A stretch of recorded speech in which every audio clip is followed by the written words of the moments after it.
C'est d'abord pour bien connaître les origines de la vie et donc de l'espèce humaine. Le monde du vivant est issu de la mer.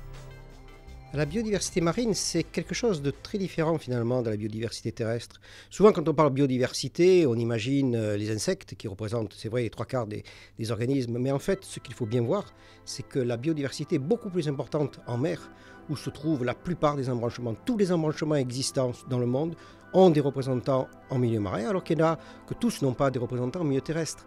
Au centre scientifique de Monaco, le champ d'étude est centré sur le corail. Il en existe 1500 espèces branchues, aplaties, foliacées, aux couleurs et aux fluorescences variées. 40 espèces sont étudiées ici. Comprendre leur biodiversité est indispensable. C'est connaître le mécanisme de biominéralisation, comment on construit un squelette. Ça a un rapport directement avec notre squelette osseux, puisque les coraux, en fait, sont des petits organismes vivants qui élaborent un squelette de carbonate de calcium, et nous, on étudie ce mécanisme. C'est aussi pour permettre de mieux appréhender un écosystème. Par rapport à l'augmentation de température, oui, les coraux sont touchés parce qu'ils vivent en symbiose avec une petite algue.